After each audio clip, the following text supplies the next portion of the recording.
Yeah, Nick MacPherson, welcome to our interview. And I know you well, but many of the viewers might not. So, could you just tell us a little bit about your history as an economist to start off with, and then we'll go on to the questions I've emailed to you.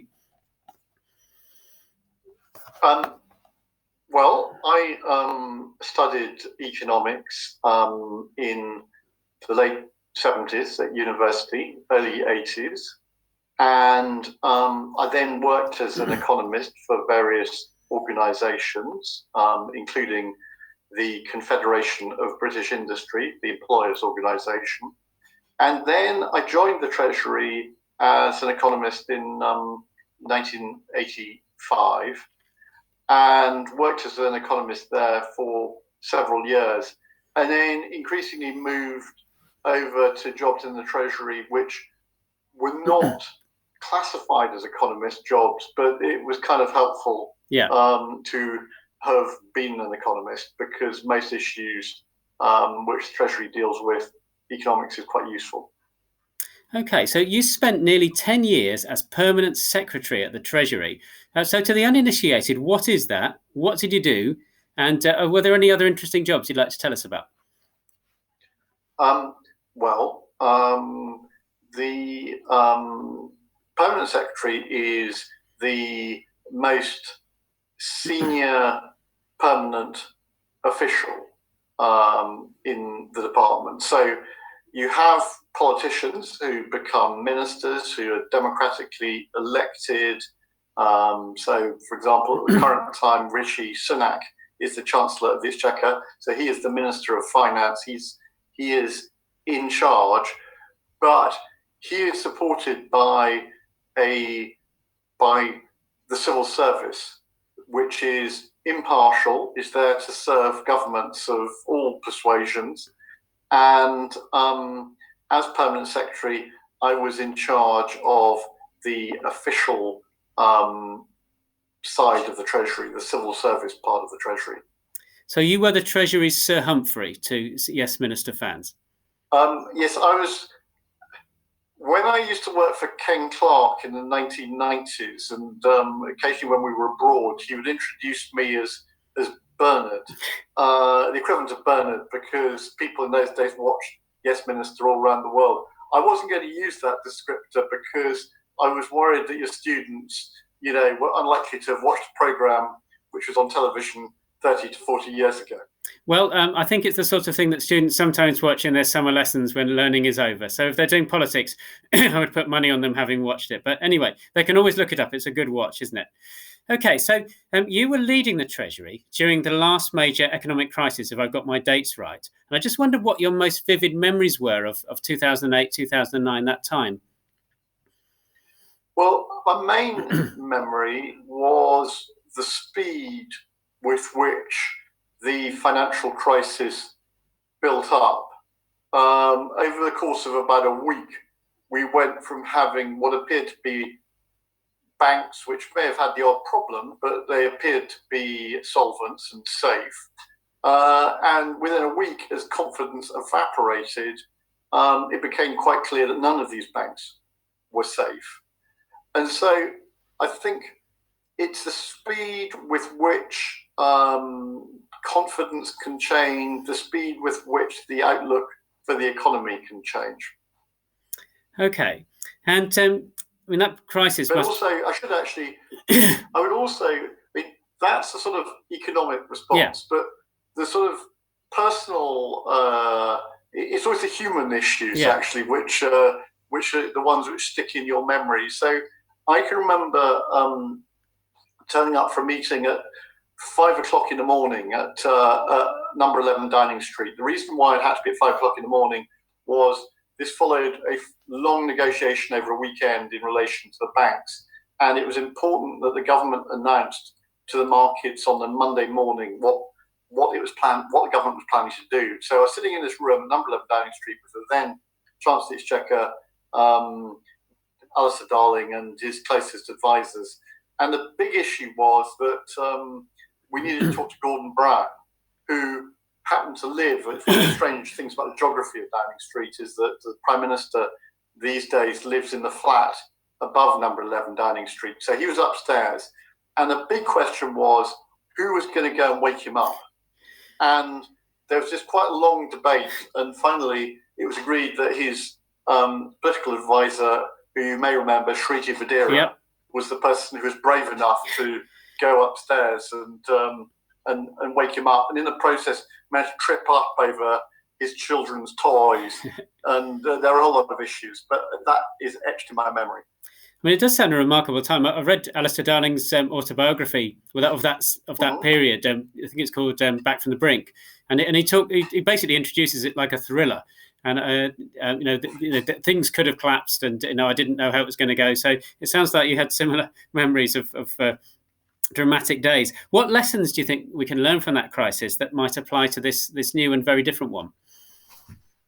Well, I think the lessons have already been applied to a large degree, which is when it's clear that the economy has serious problems, you need to intervene very early.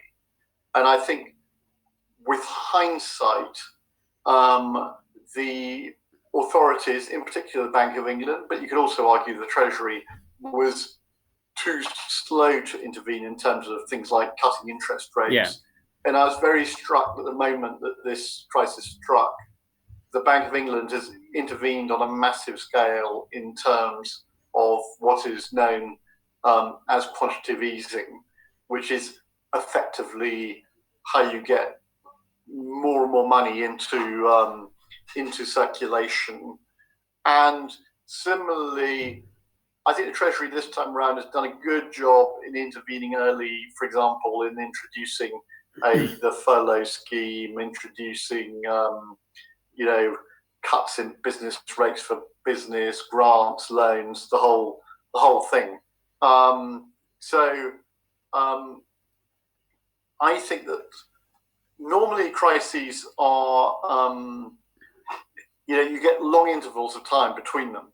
So in the Treasury in 2008, the last major crisis had been a good 16 years before. So most people in the Treasury weren't there at the time. I think the fact that this one is just slightly nearer to the last one, and the fact that the last one was so big, and this one's even bigger, is quite helpful. So there'll be quite a lot of people there who have the relevant experience. Okay. And can I take you forward from 2008 to 2010? Now, clearly, as you say, the Treasury had not seen something like this since 1992.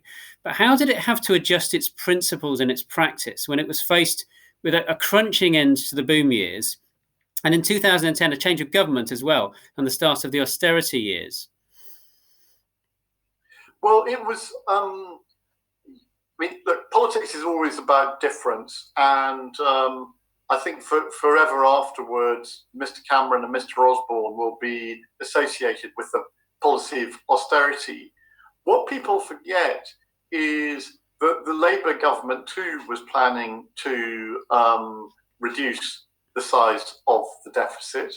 They never set out how they would do that because the general election happened in 2010. And in the end, George Osborne, for all the talk of austerity, actually only implemented the plans which Alistair Darling, in effect, bequeathed to him. All that said, it was far from clear that Labour actually would have ever been able to implement its plan. And certainly Labour's plan would have involved more tax increases and fewer public spending cuts. Now, the one reason why I think history is important when considering economics was it was clear if the Conservatives got in 2010 that there was going to be quite a big change in policy. And I had spent some time studying two other big changes in government, one in 1979 when Margaret Thatcher became Prime Minister and there was a step change in policy, and also in 1997 when Labour got in for the first time in 18 years. The issue in 1979 actually had been more about policy differences. The then Treasury found it very difficult to understand what the Conservative government was proposing to do, or if it did understand it, it was very resistant to implementing it. In 1997, actually, it was far more about working style. Blair and Brown had never been ministers and wanted a new approach to how government worked. So the critical thing, if you're a civil servant, is to be ready, because your job is to implement the policies of the democratically elected government. Now, you may have views on how you implement those policies, but the democratic legitimacy which a government has means that you've got to respect what they're trying to do. So during the general election campaign in 2010, we actually did a lot of preparation in terms of looking at different packages of public spending cuts. In fact, I think we had 3 packages, one which involved £30 billion of public spending cuts, one which was £60 billion, and the final one I think was £90 billion. And by the time you had a £90 billion cut, you were doing quite radical things like abolishing the Royal Navy. Now, strangely, or perhaps not so strangely, I think that my recollection is that sort of Osborne went for a package which was around 40 billion. So we never got into the really gruesome things, but it still involves some pretty radical cuts in terms of cutting welfare benefits, effectively cutting public sector wages by increasing pension contributions. You as a teacher may have noticed that your pension contributions went up. Yes, quite yes, a we lot noticed. at that time. And so on. And local authorities, I think, got hit particularly, didn't they? There's a lot of cuts of local authorities. Local authorities got really badly hit, and that's one of the sort of defects of the way government in this country is organised. In a sense, every other area of expenditure has a Secretary of State, say for defence or for health, who stands up for the interests of that programme. Local authorities tend not to get so well represented in Westminster, with the result that they tend to get more cuts. And you could argue, even now, as the country is struggling with the issue of social care, one of the consequences of the cuts in 2010 was that the social care sector was hit harder, I think, than many other areas of government. So yes, their champions were rather distracted and divided, weren't they? That's it. Now, if I've read this correctly, it sounded like a very interesting evening. Last autumn, you presented the idea, and I paraphrase, that economic crises are in part due to governments and institutions holding on to outdated ideas and applying them in a somewhat unthinking way, even though the situation has changed. Do you want to just spell that out for us for a minute? Because that's very interesting. And do you think there's an element of that in the current crisis? Well, I'll come back to the current crisis, but I think let me give 2 examples. One going right back to the 1920s, when, following the First World War, the government decided to go back on to the gold standard. The gold standard was a mechanism which linked Britain's currency, the pound sterling, to a price of gold. And we went back onto the gold standard in 1925 at the exchange rate which existed before the First World War. Now, that was pure orthodoxy. It followed exactly the same policies which had been pursued 110 years earlier after the Napoleonic Wars. But the problem was markets had changed. Workers were no longer prepared to accept wage cuts. And as a result, the lack of flexibility in the labour market led to mass unemployment.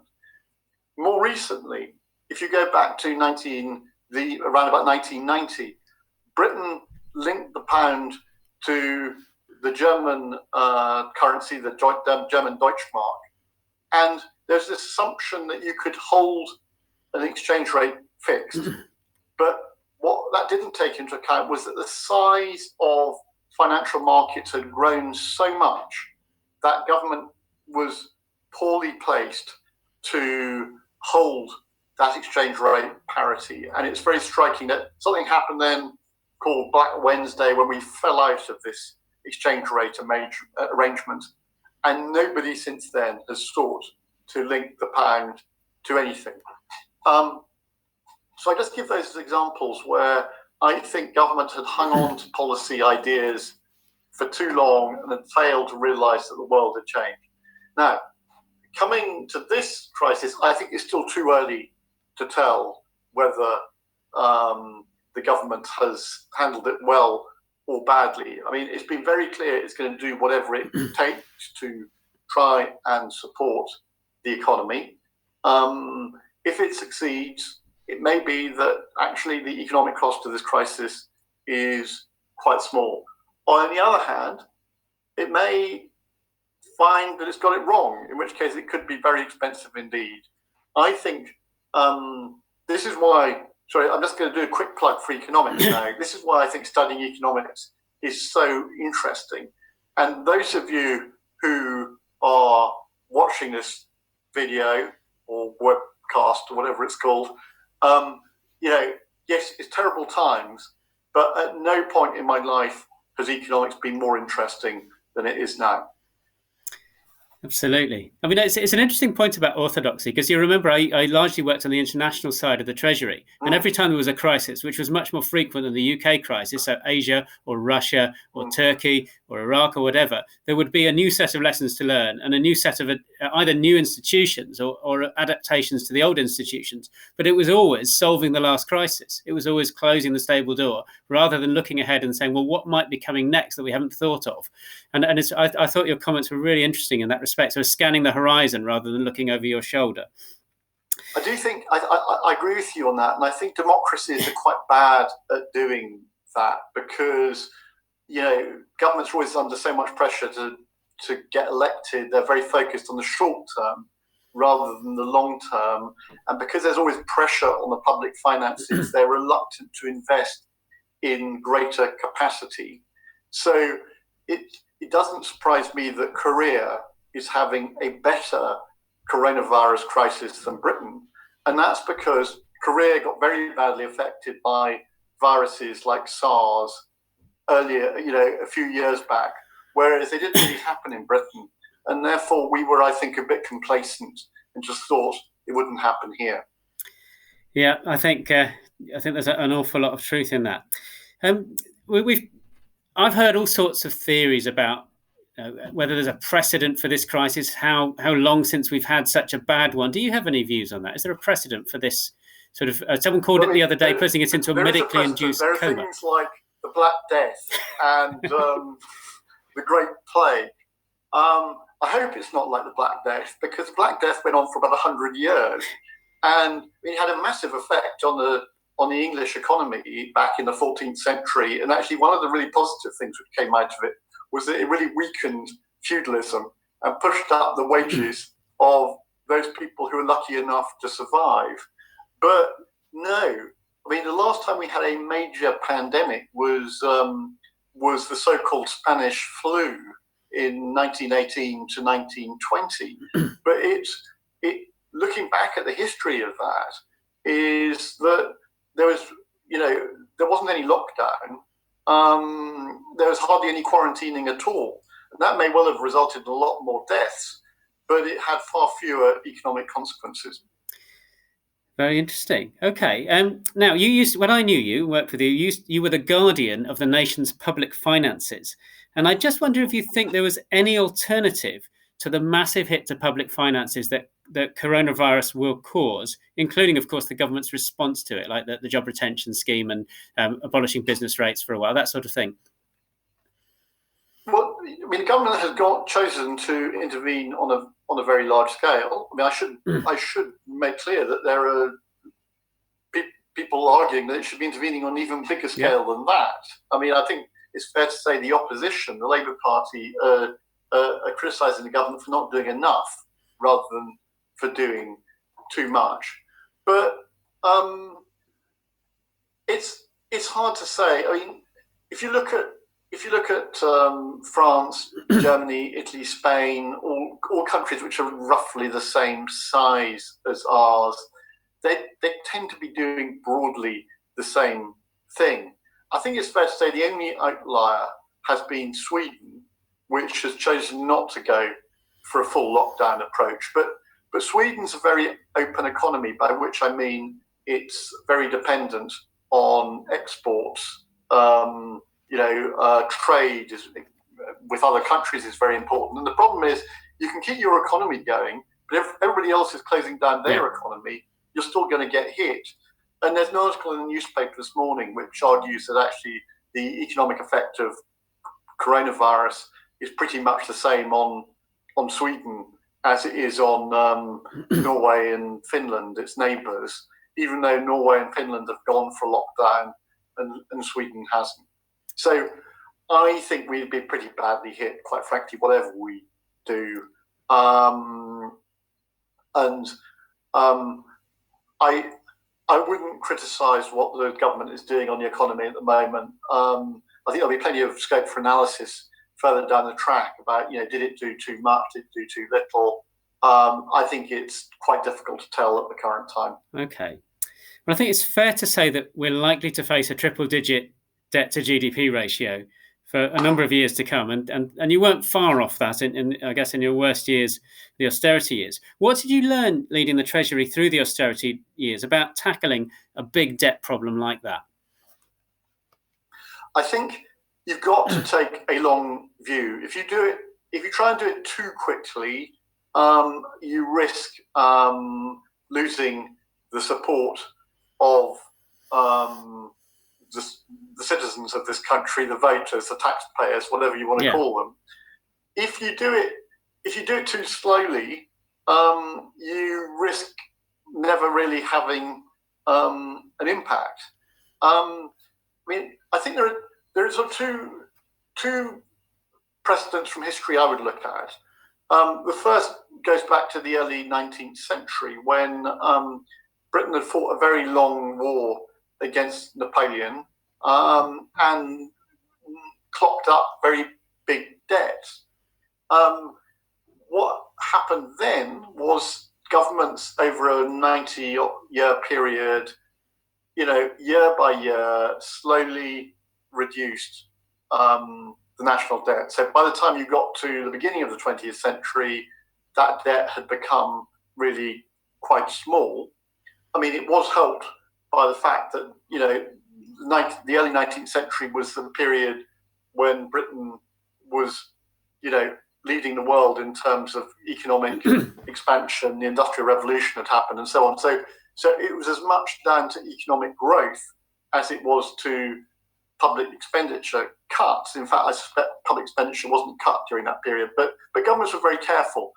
A more recent example is after the Second World War, when again, the government, the nation built up huge debts to just survive. We just celebrated the 75th anniversary of VE Day. The victory in the Second World War was very, very costly. And that time around, actually, the way that the debt was reduced was, again, partly through economic growth, but mainly through inflation. Prices between 1945 and 1980 rose faster, probably, than in any other period in recent history. More recently, there's been very little inflation. And I wonder whether governments, I don't know whether the option is really available to government to use price rises as a way of reducing the debt. So I think, this is going to be, each era is different. I think the government is going to have to probably tax people a little bit more, because I think people will want better care homes. I think they will want more capacity in the health service.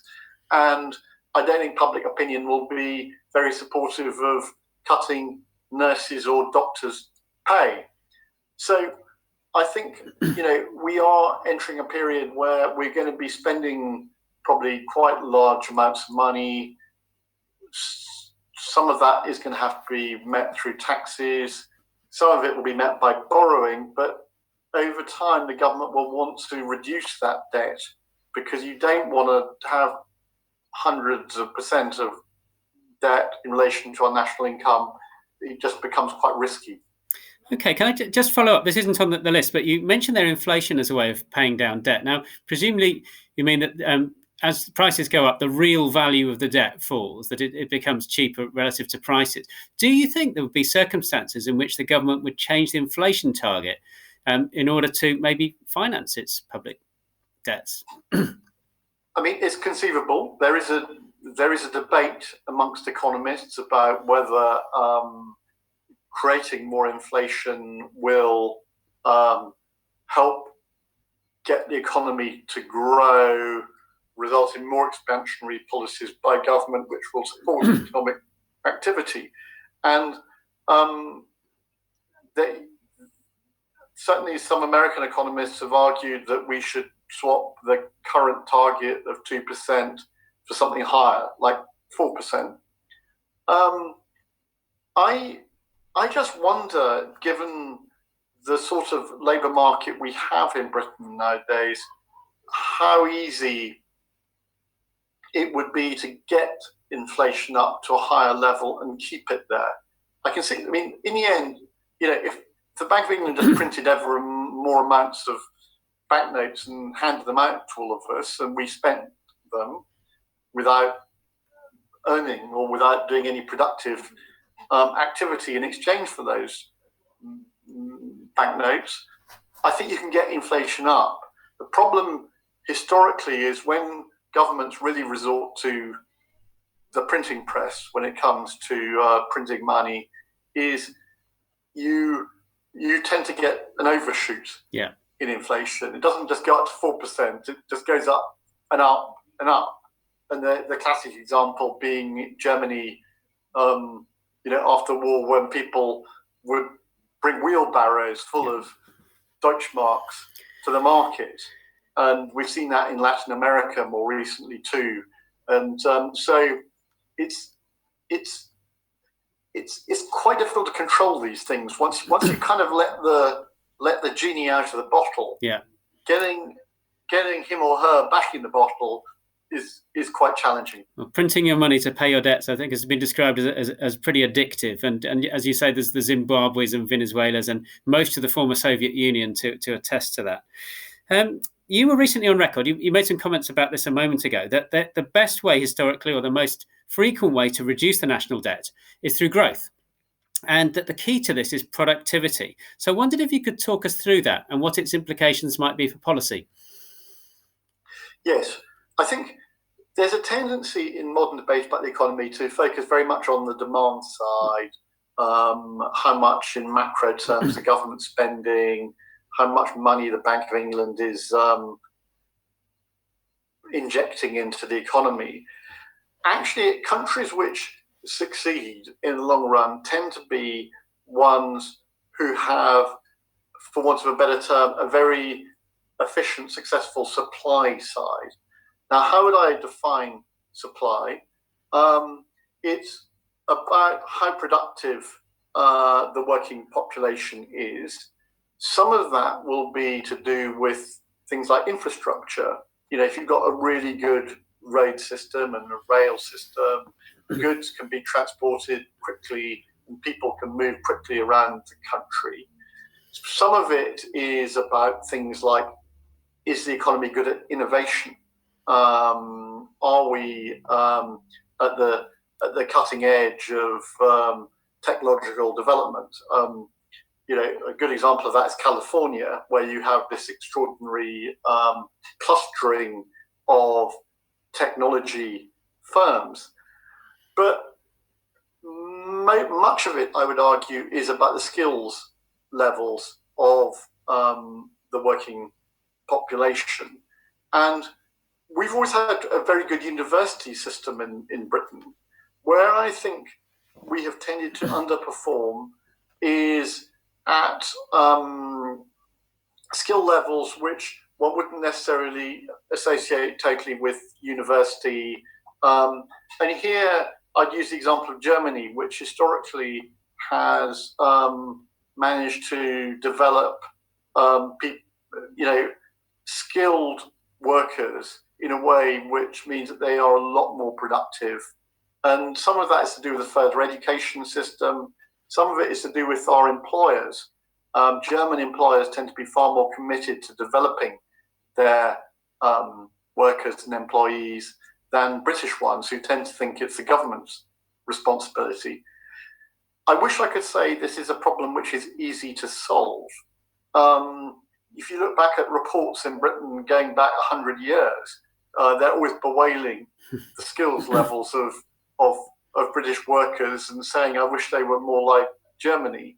But, I think if you want to have a productive economy, you've got to invest in skills, you've got to invest in infrastructure, you've got to invest in innovation.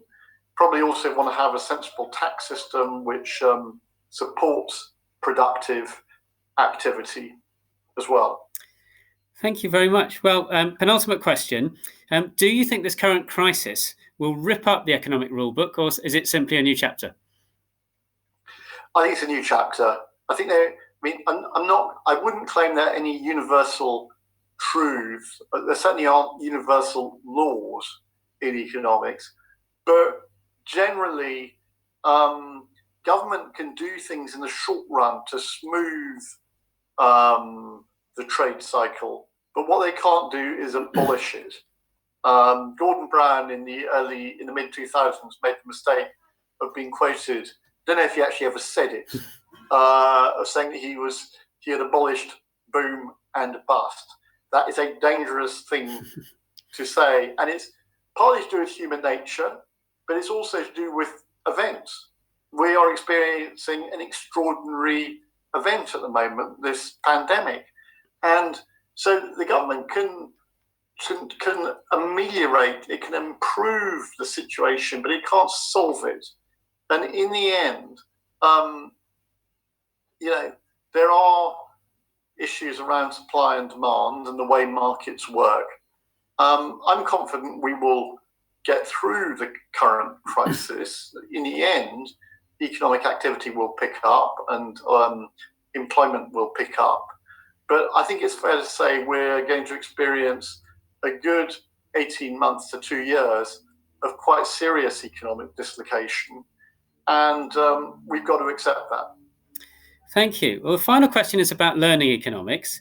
And the video will largely be watched by A-level economists and those preparing to go off to university to study economics. Have you got any advice to give them about studying the subject? Well, yes, I think it's a great subject, and it's if you do find it interesting, I think taking the time to do it at university is a good plan. You'll enjoy it, and it does give you a whole lot of options in terms of what you do in life. I mean, some of you may want to end up teaching economics. Some of you may want to go and work as an economic policymaker in the Bank of England or the Treasury, or go overseas if we're ever allowed to go overseas again, as a development economist. And some of you may just want to go and do a job totally different. You might want to go and be a banker, but the economics grounding will give you a way of understanding the world, interpreting it, and I think it potentially can make your life interesting and enjoyable. Brilliant. Well, that's a great note on which to finish. Nick MacPherson, thank you for your time and thank you for your wisdom.